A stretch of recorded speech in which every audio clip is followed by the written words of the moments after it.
We're thinking about one big skill. It's called legal analysis. That's what it is, right? We're teaching them legal analysis. Welcome to the Legal Writing Institute on YouTube and our series Professor to Professor, where we get to know our colleagues and chat about legal writing, teaching, and everything else under the sun. In today's episode, meet Dawn Young, professor at Loyola University Chicago School of Law, and her longtime friend and colleague, Stephen Miller, professor at Northern Illinois University College of Law. Welcome, Dawn and Stephen. My name is Dawn Young, and I teach legal writing 1 and 2 at Loyola University School of Law in Chicago. And before that, I was at University of Idaho teaching academic success courses for 1Ls. And that is where I met Stephen, who's joining me today as my co-host. Hi, everyone. I'm Stephen Miller. I am currently a professor at Northern Illinois University College of Law. And prior to that, like Dawn noted, I taught at the University of Idaho for 13 years. That's where I met her. Great. Thanks so much for inviting me to do this. You're welcome. Well, I have a couple questions. I'm interested in finding out, what drew you to teaching? I currently teach mostly doctrinal courses. And so I think that's maybe a little bit different in the format of this, right? But we thought it would be kind of fun because to talk about the way that legal writing professors maybe relate to other types of professors. I've always been interested in writing. When I was an undergrad at Brown, I was the student director of what they call the Writing Fellows program, which was a writing across the discipline program. And I guess that a lot of people that were in that program have gone on to become professors. I guess it's just something that I was always naturally drawn to. I think there are things that, like, my high aspirations for teaching are partly kind of, I think of it as both transformation and enlightenment, right? Like, transformation is this idea that, for me, you come in, you don't know that you can do this skill, or you wonder if you can do this skill, and you leave being able to do this thing that you can do before. I just think that's a really fun part of life. Like, whether that's trying to learn the piano or trying to learn how to play pickleball or whatever, And I think the other is like enlightenment, right? That you learn something about the world that maybe was hidden to you before, and now suddenly you see it everywhere. And I just find that to be a really sort of magical part about life, and I really enjoy being able to have that be part of my job. So how about you? I have to agree with that. There's something to be said about, learning a new way of thinking or learning a new skill. And it's one of the things that drew me to teaching is just the being able to see the transformation happen, right? From ground zero, and to see them, and even after, because we both teach 1Ls, from day one to, that final day of 1L year, big changes, transformative changes. And so that's always been very inspiring for me, and that really brings me a lot of joy. I got into teaching because I was brave. I was brave enough to ask the dean. I was at, before Idaho, I was at Chicago Kent College of Law, and I was there for close to 12 years, but not in a teaching capacity. I was hired in a staff position, and I worked closely with the dean. I basically wore 100 million hats, from alumni relations, career services, grants, strategic planning, all of that stuff. But I was always interested in writing, right? I was the ghostwriter for, different departments. And I was brave enough to ask the dean. I said, I know that you've hired me for this position, but I would really like to try adjunct teaching, and particularly legal writing is really fascinating to me. So he gave me that opportunity, and it's been, that was eye-opening for me, because I just loved being with students, really getting to know them, developing these relationships with them, seeing them grow. And that really catapulted everything else. That's when I said, hey, I need to do this full time. I just One want to thing, just mention oh, yeah, go ahead. something on that because I think that's actually a really great point. That you know, I mean, I'm in my 15th year. This will be my 15th year of teaching, Wow.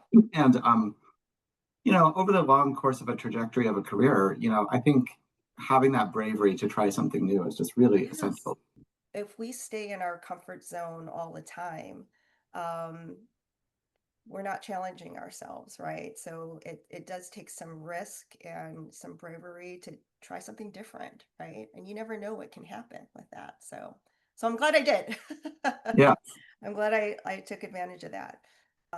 In our line of work, there are clinicians, skills faculty, doctrinal faculty, and I do believe that uh, there are relationships that are built and friendships formed, just through working together. But we tend to be a little bit siloed, and so I think what's unique about us is that we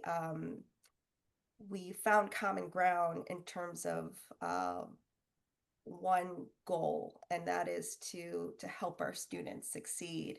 And so I remember when I first met you, You told me really I was wanted, intimidating. right. But I really wanted to get to know the doctrinal faculty. I wanted to understand, how they teach. I would actually sit in on people's classes, but I remember I approached you for a meeting in the summer on Zoom. This is before I even started at Idaho, and I just wanted to get a sense of, your teaching style and, what how can we collaborate, in the fall and I think part of it is because I want to learn, right? I want to learn from you, and I think you want to learn from me, and that really created a good chemistry. But what are your Yeah. thoughts on collaboration between doctrinal and skills faculty? You were interested in something that I was interested in as well, but Mm. just from a different perspective, right? Because Yeah. I had been the associate dean for faculty at Idaho, and seeing life from the administrative perspective, you know, I had seen that there were problems that came up when the professors were siloed, especially in the first year, in terms of, you know, students getting too much work at one time, or you know, getting misdirections, or you know, different being told to do different types of things. Mm. And I started something there that I think that you saw in a different form after I was associate dean. But I got everybody, all of the skills people and all the doctrinal people in a room. Mhm. I told them I would keep it to 45 minutes, but I just got them in a room to just talk about how things were going, right? There was no real agenda, just what's happening in the classroom. From an administrative perspective, I think just giving a forum is really valuable. Oh, yeah. And then I think, you know, what happened between the two of us was that we had a mutual interest in these issues. And, you know, we shared students. And Yeah. so I think we were able to go beyond just, you know, let's prevent headaches to, is there a way that we could actually sort of have some sort of synthesis? If I recall correctly, I think the first time we talked about this was with adverse possession. And I just think that we were able to make sure that there weren't a lot of miscommunications To use, through just, I remember this, an adverse possession hypothetical that we could do in class, but I wanted to make sure that I was on the same page. I didn't want to create confusion for the students. So, if for your adverse possession, do you use 7 elements or was it 6? I don't know. mhm. I want to make sure, right? So that when we go through it, because it can be very confusing for students when they get mixed messages. And so I think by doing those check-ins, whether it's a text or a quick email, was really helpful in terms of reinforcing the doctrine, right? Reinforcing the concept of adverse possession, but also the test taking skills that they need. And if you want to think ahead, for the bar exam. The students believed in both of us more because we Right. were working together, right? That there, Right. I don't know. I think they felt that they were getting a better experience. That for them to know that Mhm. we're talking about these things Yes. Yeah. made them more willing to engage and go along with where we were trying to lead them. And it's funny, like even those the collaborations and the chit chats that we had, um, it opened the door to talk about pedagogy, right? We were talking about like how can we improve as as professors in this field, and even opened up a speaking opportunity. We spoke at what do we speak on? Oh, Gen Z pedagogy. Right, right, right, right. We did that last March, and so that was really cool to see. Um, and that leads me to another question I had for you. What's your take on law school exams these days? Yeah. I want to just mention one thing before we go on, though, because Sure. when you're talking about pedagogy, I don't want to lose this, which is that Yeah. um, we both have kids, and Yes. I think that one of our mutual interests, has been the way that K through 12 pedagogy Mm. plays into um, what we end up doing in law school classrooms. I became interested in researching K through 12 pedagogy, because I'm a parent. My daughter came home one day and was telling me how much she enjoyed school, and I said, when does that ever happen, right? What do you mean? Why are you enjoying school? And she's like, it's my teacher. My teacher is really making a big difference. And so that got me really interested in, how can we engage our students, our law students, and I I wrote this article. It's going to be, hopefully it'll come out soon by the Journal of Legal Education, but can law professors learn anything from the K through 12 education research? And I believe that we can. Law students that are walking into our classrooms, they've learned differently, like you were saying, your point before. And I think that we do need to understand how they learned through, right, K through 12, and we need to be able to adapt. If we don't adapt, we're missing that opportunity, right? I think from a legal writing perspective is interesting is, are we teaching students on exams to write for the bar or to think about the bar, or are we teaching them to reinforce writing what that's like appellate brief writing or trial court brief writing? But my perspective is that I am trying to get students to think about the bar Yeah. and trying to get them to write like they need to write on the bar. I think it's a separate skill that is unique from legal writing, but I think that we need to teach both. Yeah, no, I actually agree with you. I mean, especially with this next gen bar right around the corner. This So new that group of means students, this new right? cohort, right? It would be great for us to be all on the same page in helping our students prepare for this new type of exam.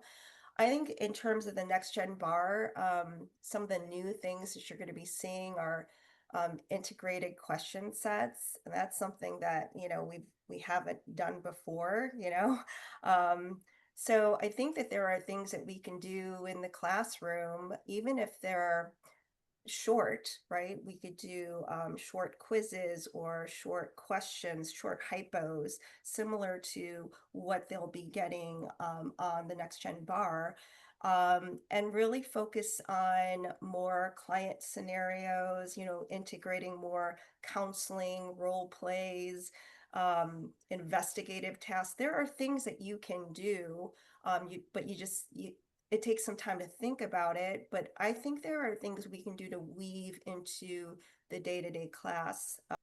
The multiple choice questions, I think they're going to be the same, except that there will be more answer options. So like Right. 6 Yeah. answer options, Right. and not just one answer. It's going to be like two could be You're correct, right. right? The So partial, yeah, like partial getting, I credit. think Yeah. it's partial credit, but I mean, I think that there are things, that we're already doing. It's just thinking of it differently, right? But I mean, there are things that we can do to prepare them, but I think we've got to be cohesive about it. Yeah. Well, So, one of the things that I think yeah. we've talked about is, the students that when they go to, like, say, the bar test companies, Yeah. right?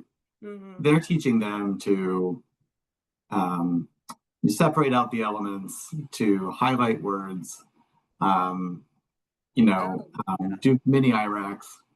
And, that's very different from the way you would do appellate advocacy writing, right?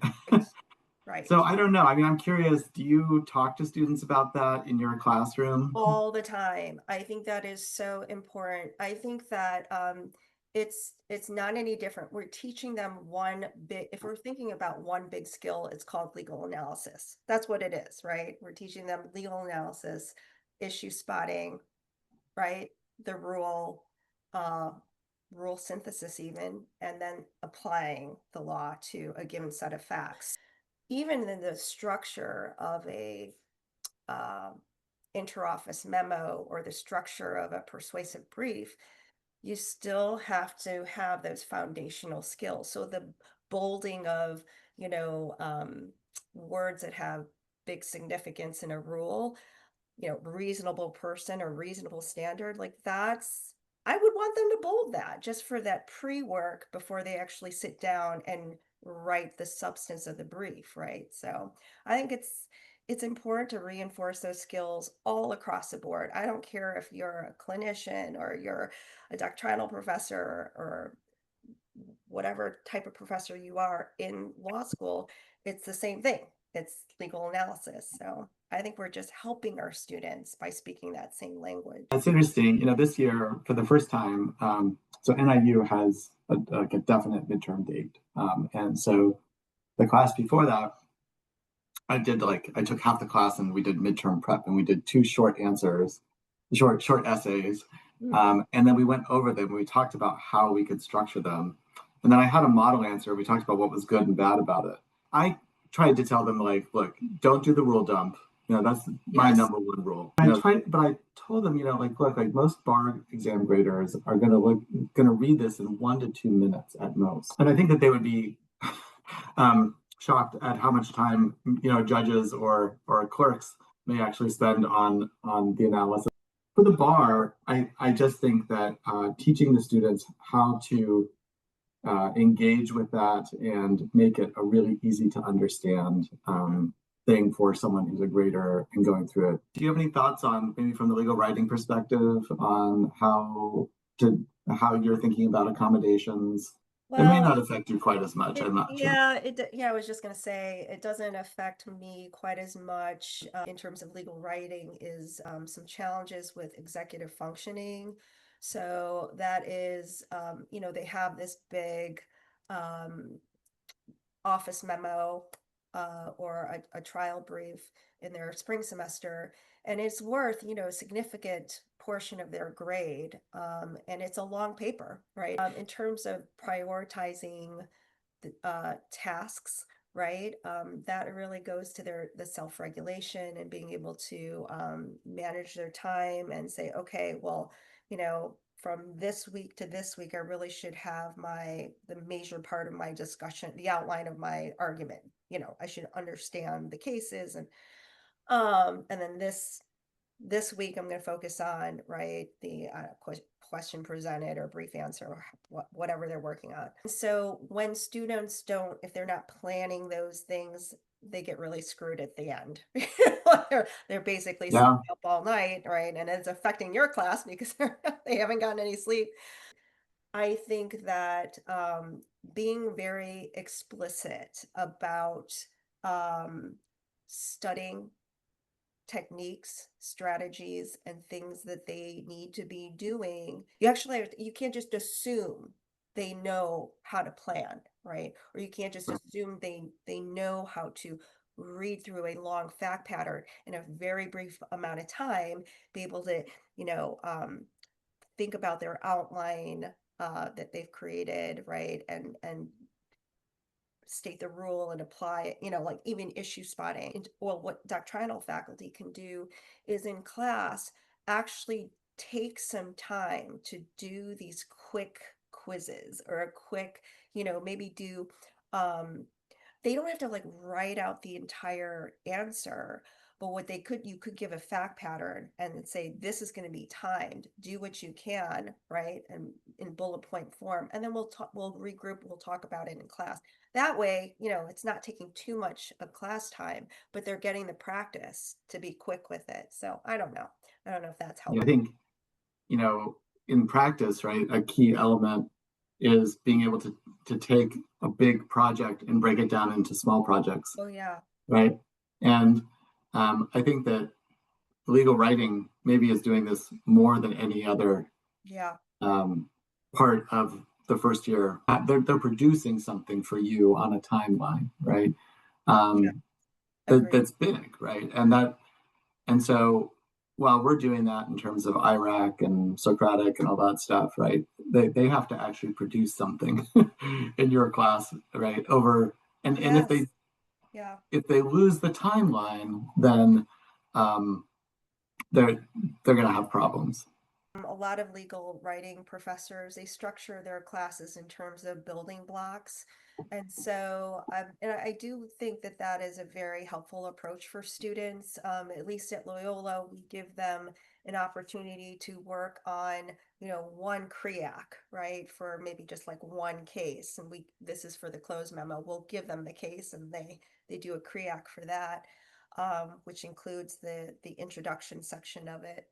Uh, and then it's ungraded, right? So that's where they're getting the formative assessment from me, individualized feedback.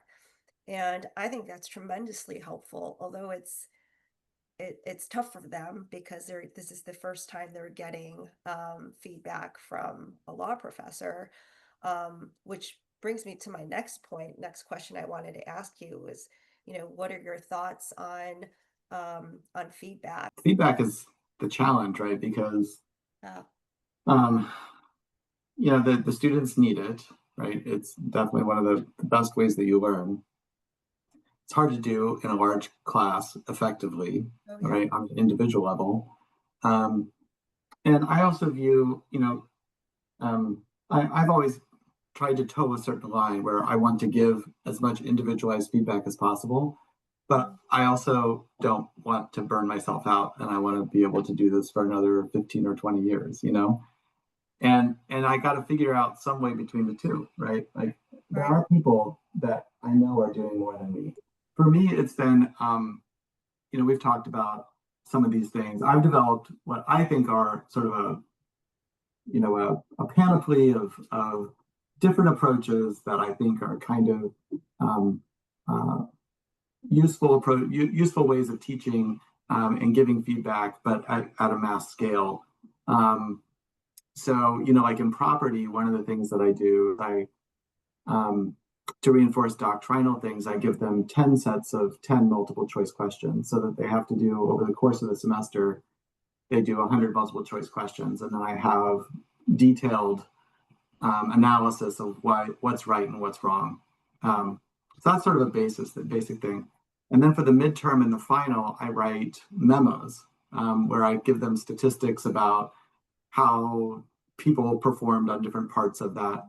And then I do something a little bit different than I think other professors do, which is that I don't give a model answer, but I basically outline what the question was and what I think the answer was. Mhm. And then I give grading notes, which is I talk about what things are that were common errors in the analysis. And then I give um, two of the high ranking Mhm. scores on that. And I typically do two because this year I actually did one actually for the first time ever in a long time. But Mhm. normally I do two because I like to show them that there's more than one way to do well. right? That Yeah, there is that you can achieve a high score by, you know, with a succinct answer or a very long answer that maybe has a lot of stuff in there that you right. don't need, but also hits the points. I love that. Because I'm actually researching feedback right now. I spent the whole summer kind of researching the idea of feedback and how can law professors do better, and why is it that students are not engaging with the feedback. So thank you for sharing those because I think I somehow integrated that into the article that I'm writing. So I hope you don't mind telling you now. Um, but I do like your approach, and I think that is backed by the research that students they need modeling, they need exemplars, they need um, they need to see um, even an outline of work that is better than what they're doing now, so that they're moving towards something, and so they can see the errors in their thinking and correct that for the next time. So I do you do that for the midterms? I do that for the midterm here at NIU. I didn't do Yeah. midterms previously, but Okay. yeah. Yeah, How and about you? I What mean, are what I are would, as a law student, I would just eat that up, to get that kind of memo after the midterm, because that's, now I'm working towards that final exam. So I think that is super, super helpful. but one of the things I've also found is that since I've been doing it for so long, Right. now there's a bunch of these memos, so I can post them to students and they can see, oh well, here's how he's tested these different types of things, and here are common problems when people analyze this particular issue. So that's been kind of cool as I've lost more hair and gotten older. But how about you? What are some things that you do that you think are successful? Well, I'm still working at it. I'm a work in progress. I would say that um, it's been a tough year in terms of the feedback. I gave so much feedback. I mean, I feel like I did, and I did feel burnt out a little bit. I think a lot of legal professors say that, like the hard part of the job, the teaching is a joy, right? The grading, the feedback is tough, and so I'm trying to find ways to be more efficient at it.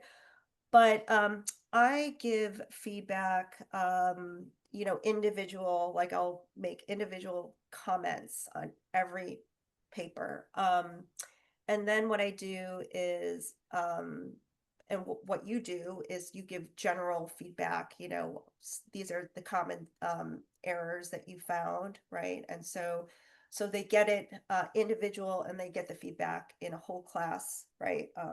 And I use, my slides are very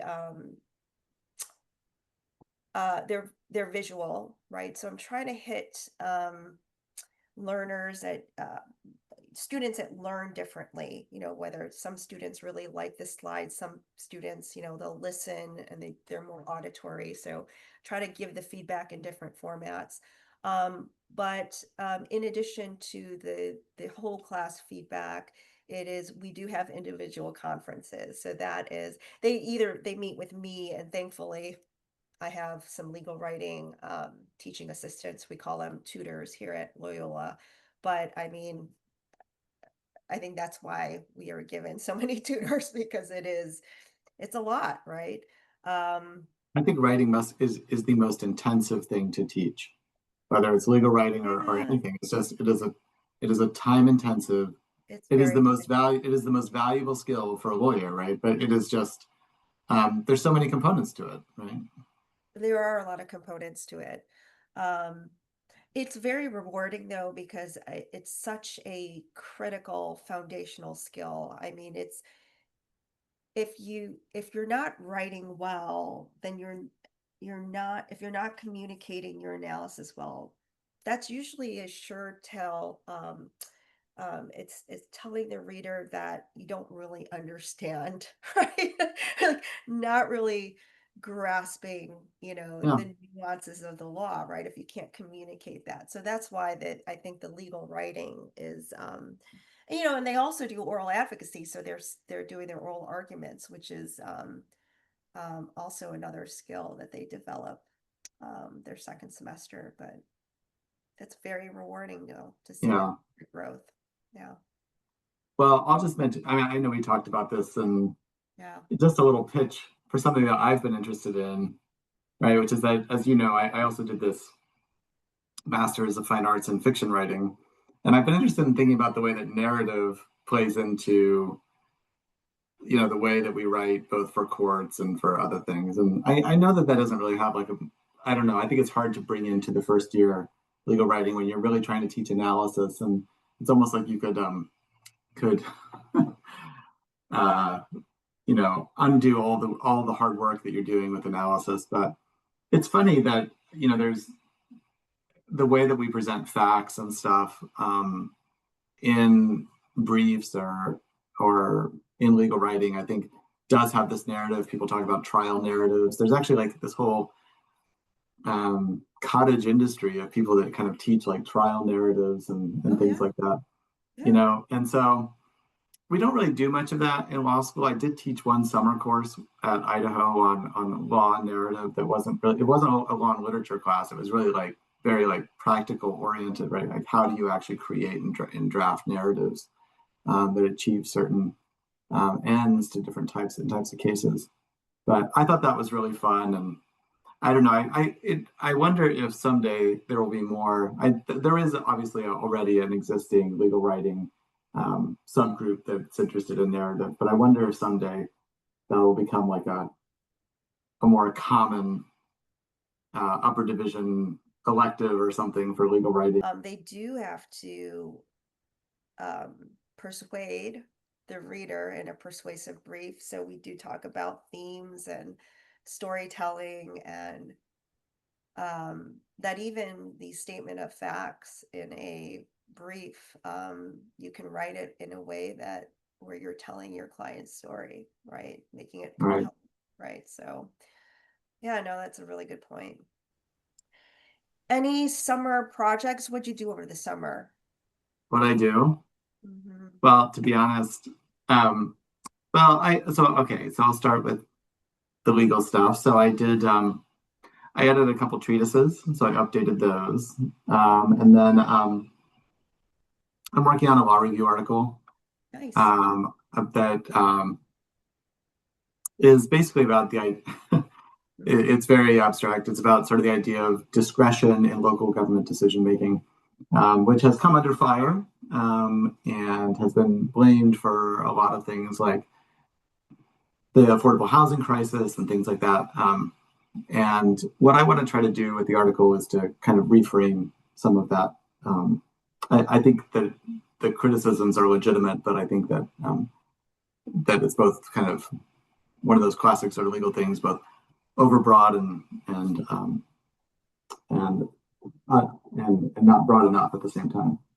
And then maybe the more interesting thing, or not maybe more, not more interesting, but more broadly of interest is that I went to Kenya Oh, with my family. that's right. And I turned 50 this year, and so I went hiking in Italy with a couple of friends of mine. So Oh, that sounds, you didn't tell me that you were in Italy hiking. yeah, It so was like hiking in the somewhere in the Dolomites, Midwest.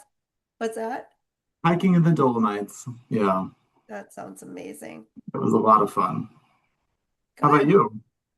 What have you been working on? Well, we touched upon this before, but I was working on my feedback article. So hopefully, you know, we can get that published soon, but if someone will take it. Uh, yeah, so I've been working on feedback. I I took a little trip to New York City for my birthday. We saw Wicked, my daughter. That was fun. I love Um, it. yeah, that was good. It was really good. Got dressed up Yeah, in black and green, and yeah, it was great. Uh, that's so cool. well, what are you looking forward to this semester? I can't believe it's right around the corner. Um, well, it's interesting. I have a couple of things I'm looking forward to. Mhm. I'm teaching a housing law seminar, which one of the things that I love about that course, so I'll answer somewhat pedagogically. With the housing law course, one of the things that's fun is that it's a smaller course. Mhm. And I make students do presentations, so Oh, they're nice. divided into groups, and so the students have to present Yeah. every other day. Wow. And then the days that they're not presenting, um, they have to respond to someone else's article or Got presentation. So they're short presentations, 5 to 7 minutes. But I love it because over the course of a semester they're doing 14 presentations, Yes.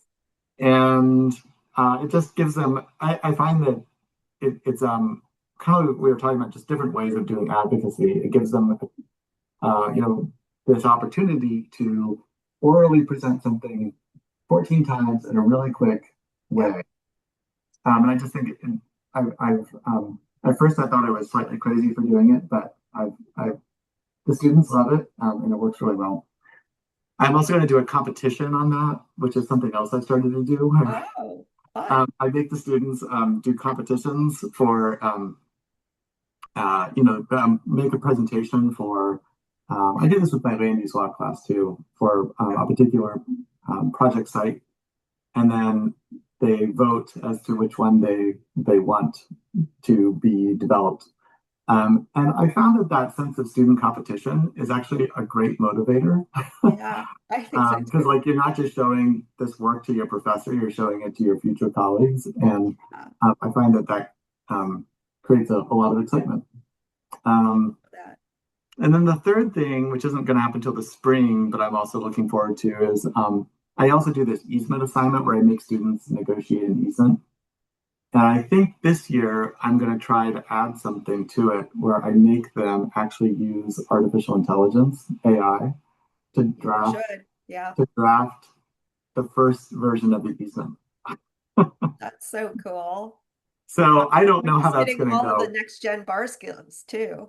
Yeah, The because new I version. thought I'm normally trying to keep AI out of the classroom, but I just think that maybe one of the more interesting things now, just with all the things that you're seeing in terms of people getting in trouble with AI, Yeah. is to say have them have an experience where they try to draft something with AI and then see what the problem is with it. Right. Mm-hmm. Um, so I don't know. Those are things that I'm excited about, but I don't know exactly how they're all going to go.